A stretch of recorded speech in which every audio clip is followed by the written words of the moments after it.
Ito na ulit tayo Yung tulad nung magandang umaga pala sa lahat ng kung may nanonood man Kasi bago pa lang uli ako gumagawa ng pagbablog. Bago na naman ako datihan na, ngayon bago na naman. Kaya humihiling ako sa inyo na sana paki-subscribe ako o paki-follow ako. Subscribe and follow kung sa Facebook niyo makita to.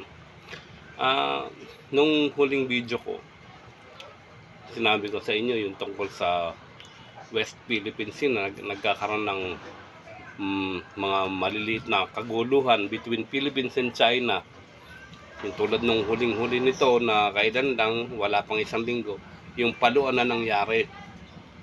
Nagpaluan sila. Kasi nga itong China, pumapasok sa mga karagatan ng Pilipinas. Mayabang talagang China At tulad rin yung sinabi ko sa inyo, papaliwanag ko sa inyo ang tungkol sa Revelation 12. Tungkol sa Revelation 12 na talagang nakalagay ang China at Pilipinas na talagang maghaharap ang Pilipinas at China sa ayon o nakatadhana ayon sa Revelation 12. Ganito kasi yan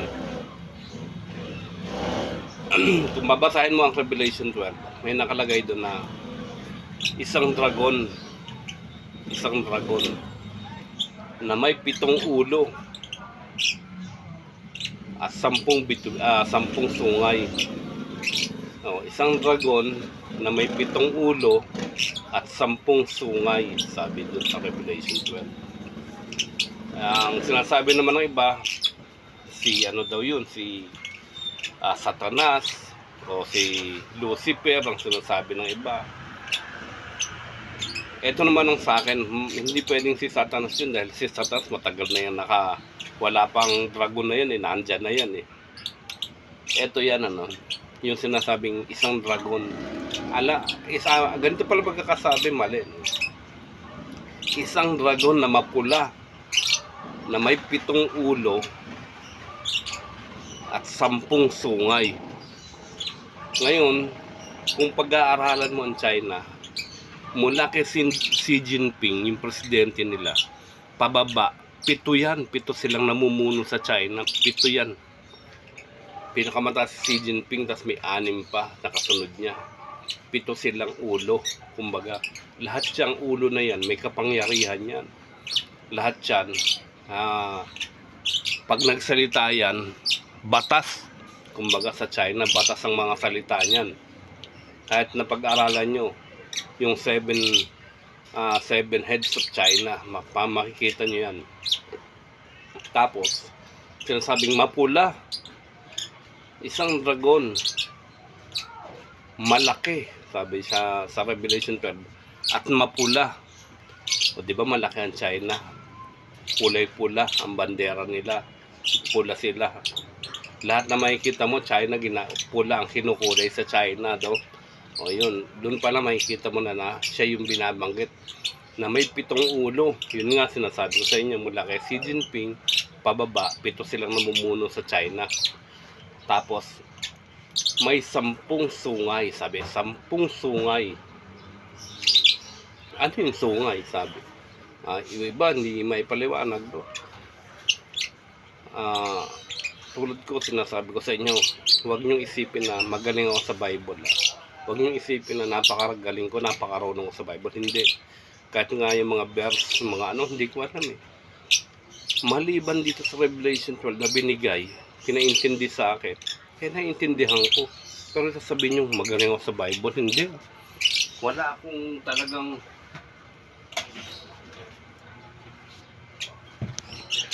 wala talaga akong kaalaman. Kung masasabi ko hindi ako nagsisinungaling, wala akong kaalaman. Nagbabasa ko ng Bible pero yung sabihin mo pinag-aralan ko hindi.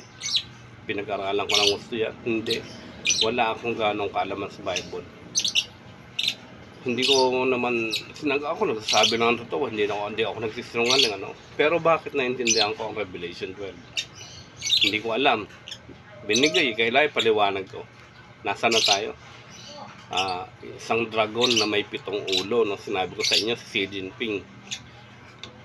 At yung 6 na kasamahan niya, pinakamataas si Xi Jinping, yung 6 na kasamahan niya, kaya 7 sila. Mapula. Sabi malaki, mapula. O yan nga, malaki ang China, mapula. Pula ang bandera nila, no? Ang bandera nila pula, kaya lagi silang kulay pula kahit saan. Makita mo pula, yung mga kinukulayan yung mapa nila pula. Kaya dun yun, no? Tapos may 10 sungay. Ano ba yung sungay? Ito yan. Kung makikita mo ang mga hayop na may sungay, halimbawa yung mga kalabaw, yung mga, basta yung may mga sungay na hayop, kung makikita mo yan, mapagmamasdan mo, maglalaban yan sa pamamagitan ng sungay nila, no? Nagsusuwagan yan, ginagamit nila yung sungay nila. Ngayon, yung binanggit sa Bible na may 10 sungay ang dragon, yun yung panlaban ng dragon, yung 10 sungay na yun. Ano-ano yun? Maring Navy, Marines, Army, Militiaman, Coast Guard, Submarine Force, Spy Force, Air Force, o Police, mga ganon, o kung ano pa yun, basta 10 panlaban yan, no? 10 panlaban ng China yan. Yun ang sinasabing isang dragon na malaki at mapula, na may 10 ulo at na may 7 ulo at 10 sungay. Yan ang dragon na sinasabi sa Revelation 12. Ano naman yung isang babae? Ito naman yung isa pang ano naman yung ang isang babae na nararamtan ng araw at ang buwan ay nasa kanyang paanan. Sabi naman yun. Kasi dalawa yan yung hula yung hula, dalawang yan, isang dragon tsaka isang babae. Isang babae na nararamtan ng araw at ang buwan ay nasa kanyang paanan. Sabi ron. Kung titignan mo ang babae na yan, ang tawag natin, bakit sinasabi kong ang dragon ay ang China at ang babae ay ang Pilipinas? Kung titignan mo, ang tawag natin sa bansa natin, inang bayan, di ba, babae. At kung titignan mo ang mapa natin, parang nakatayo na tao, no? At ang paanan niyan nandun sa Mindanao banda. At ang ulunan niyan nandito sa Luzon.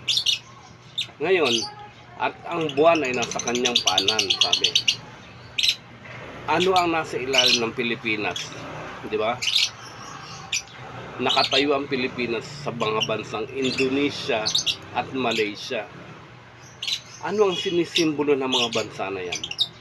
Islam. Ano ang sinisimbolo ng Islam? Buwan. Di ba? Kung titignan mo, isang babae na nararamtan ng araw at ang buwan ay nasa kanyang paanan. Di ba? Ang liwanag. Bakit nararamtan ng araw? Sabi natin, kung titignan mo ang bandera ng Pilipinas, tulad, parang isang may araw yan no? Kung titignan mo ang bandera natin, may araw.